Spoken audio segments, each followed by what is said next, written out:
Coming எபிசோடுக்குரிய ஒரு சூப்பரான இன்ட்ரெஸ்டிங்கான ப்ரோமோ ரிலீஸ் பண்ணியிருக்காங்க. என்னடா இப்படி டிஃப்ரெண்ட்டாக வந்துட்டு கேரக்டரெல்லாம் சேர்க்குறீங்களே அப்படின்ற மாதிரி தான் இருக்குது. ரொம்ப இன்ட்ரெஸ்டிங்காக இருக்குங்க. வீடியோக்குள்ளே போகிறதுக்கு முன்னாடி நம்ம சேனலை லைக் அண்ட் சப்ஸ்கிரைப் பண்ணிவிட்டு சப்போர்ட் பண்ணுங்கள். ஃபஸ்ட்டு சீனில் வந்துட்டு ஆரத்தி எடுத்ததாங்க பொண்ணு அப்படியே உள்ளே கூட்டு போகணும், எடுத்தது கூட்டு போயிட முடியுமா அப்படின்னு சொல்லிட்டு அபிராமி ஆரத்தி எடுக்கிறாங்க. அதை பார்த்தது தீபா கார்த்திக்கு ரொம்ப சந்தோஷம். இப்போ உள்ளே போகலாமா அப்படின்ற மாதிரி கேட்க மைதிலி மீனாட்சி நீங்கள் தீபாவை வந்துட்டு ரெடி பண்ணி கூப்பிட்டு போங்க அப்படின்ற மாதிரி சொல்லிட்டு அமுச்சு வைக்கிறாங்க. தீபா வந்துட்டு உள்ளே சுற்றி வந்து அந்த மண்டபத்தெல்லாம் பார்க்குறாங்க. ஆல்ரெடியே சும்மாவே கலாய்ப்பாங்க மைதிலி மீனாட்சி. இதில் 2 பேர் வந்துட்டு கமெண்ட்ரி கொடுத்துட்டே இருக்க, ஐயோ என்னக்கா நீங்கள் அண்ணி நீங்களுமா சும்மா இருங்க அப்படின்ற மாதிரி சொல்ல, இன்றைக்கி தப்பா நாங்கள் பேச முடியும், நாளைக்கு நீயும் ஹஸ்பண்ட் தானே பேசுவீங்க, அதனால நாங்கள் பேசுகிற வரைக்கும் பேசிக்கிறோம் அப்படின்னு சொல்லிட்டு பயங்கரமாக இவங்க வந்துட்டு இந்த இதுக்காக ஃபன் பண்ணிட்டு இருக்காங்க. அங்கே வந்துட்டு கார்த்தி ஒரு மாதிரி யோசனையில் இருக்காங்க. ஏன்னா ரம்யா அடுத்து வந்துட்டு என்ன மூவ் பண்ண போகிறாங்கன்னு சொல்லிட்டு தெரியல, அதனால ஒரு மாதிரியே வந்துட்டு யோசித்துட்டு இருக்க மாதிரி காமிச்சிட்டு இருக்காங்க. ஏன்னா ரம்யா வந்துட்டு இவ்வளோ பெரிய சில்லு வேலைப்பட்ட வேலை பார்த்ததெல்லாம் வந்துட்டு கார்த்திக் தெரியாதுல்ல.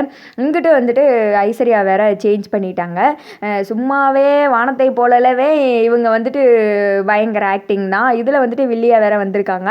இதில் இவங்களோட ஆக்டிங் வந்துட்டு எப்படி இருக்குன்னு பார்க்கலாம். பட் எனக்கு வந்துட்டு பழைய ஐஸ்வர்யாவே இருந்தாலே போதும், இதுக்கு வந்துட்டு எக்ஸ்ட்ரா பீட்டிங்லாம் தேவையில்ல அப்படின்ற மாதிரி தான் இருக்குது. ஏன்னா ஐஸ்வர்யா வந்துட்டு அவ்வளோ பெரிய வில்லின்லாம் சொல்ல முடியாது, அது சரியான காமெடி பீஸ் மாதிரி தான் வந்துட்டு சீரியலில் மூவ் பண்ணிட்டு இருந்தாங்க. அடுத்து வந்துட்டு ரூபஸ்ரீயோட கூட்டத்தை தான் காமிச்சிட்டு இருக்காங்க. ரெடியாக கிளம்பி வந்து காரில் வந்து வெளியில் நின்றுட்டு இருக்க, கோகிலா அவங்கள பற்றி சொல்லவே தேவையில்ல, ஏதாவது ஒன்று கிறுக்குத்தனமாக தான் பண்ணிட்டு இருப்பாங்க. அது மாதிரியே வந்துட்டு நார்த் இந்தியன்ஸ்லாம் ட்ரெஸ் பண்ணுவாங்களையா அந்த மாதிரி பண்ணிட்டு பயங்கர கோமாளியாக வந்துட்டு நின்றுட்டு இருக்கு.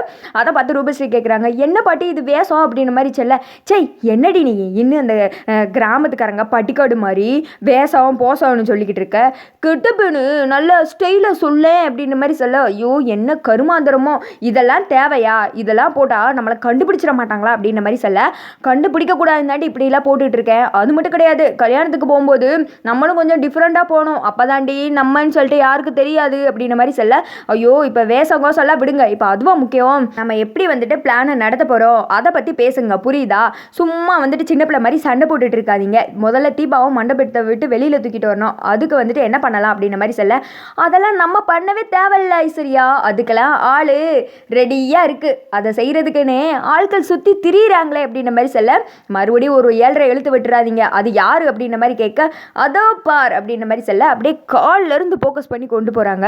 நான் கூட ரொம்ப பெரிய ஆளாக இருக்கும் போல், கண்டிப்பாக தீபாவுக்கு பயங்கர ஆபத்து அப்படின்ற மாதிரிலாம் எக்ஸ்பெக்ட் பண்ணி ஃபேஸை பார்த்தா கடைசியில் நம்ம காமெடி ஆக்டரு, அதை பார்க்கவங்க அங்கே மனசே குளிர்ந்துச்சு. ஏன்னா மூவிலே அவர் வந்துட்டு சொதப்பத்தான் செய்வார் ஒவ்வொரு பிளானையும், இதில் வந்துட்டு இதுங்க 3மே வந்துட்டு ஒரு ஓட்ட உடசல் பீஸு, இவங்களாம் பிளான் போட்டால் அது இவரை வச்சு பிளான் போட்டு தீபாவை தூக்கிற முடியுமா, அதுலேருந்தே தெரிஞ்சு போச்சு. பயங்கர ஒரு ஃபன்னை வந்துட்டு எதிர்பார்க்கலாம் அப்படின்னு சொல்லிட்டு, ஒரு வேளை தீபாவுக்கு பதில் ரம்யாவை தூக்குனாலும் ஆச்சரியப்படுறதுக்கு இல்லை, ஏன்னா அப்படிப்பட்ட கேங்கு தான் இந்த 3 தேவிகளும். சரியா சொல்கிறாங்க, ஆளை பார்த்தாலே ஒரு கோணக்கமானக்க தெரியுதே, சொல்கிற பிளான் எல்லாம் சரியாக பண்ணிடுவாங்களா, கடைசியில் நம்மளை மாட்டி விட்டு இழுத்து விட்டு ஓடிடக்கூடாது புரியுதுல அப்படின்ற மாதிரி சொல்ல, ஆளை பார்த்தா தான் அப்படி தெரியும், சொல்கிற வேலையை பக்காவாக செஞ்சு முடிச்சிருவாங்க, உனக்கு தேவை வேலை சரியாக முடிக்கணும் அவ்வளோதானே, அதெல்லாம் பார்த்துக்குருவாரு, யோ பார்த்துக்குற வேலை அப்படின்ற மாதிரி சொல்ல, மேடம் எம்மளை பற்றி என்ன நினச்சிக்கிட்டு இருக்கீங்க, சொல்கிற வேலையை பக்காவாக செஞ்சு முடிச்சிருவோம் அப்படின்ற மாதிரி சொல்ல, சரி சரி அப்படின்னு சொல்லிட்டு இவங்க வந்துட்டு கூட்டமாக சேர்ந்து ஒரு பிளானை வந்துட்டு ஐஸ்வர்யா சொல்ல, அதே மண்டையாட்டி கேட்டுக்கிட்டு இருக்காங்க. அதோட பார்த்தீங்கன்னா இந்த வீடியோ வந்துட்டு முடிஞ்சிடுது. எனக்கு தெரிஞ்சு இந்த சண்டே எபிசோடு வந்துட்டு பயங்கர ஃபன்னாக இருக்க போகுதுன்னு சொல்லிட்டு நினைக்கிறேன். ஏன்னா காமெடிங்களாம் வந்துட்டு ஒன்று சேர்ந்து வந்துருச்சுங்க. ஆனால் இதில் ரூபஸ்ரீ இவங்கெல்லாம் வந்துட்டு தேவையில்லாத பிட்டிங்கன்னு தான் எனக்கு தோணுது. நீங்கள் என்ன நினைக்கிறீங்கன்னு சொல்லிட்டு சொல்லுங்கள்.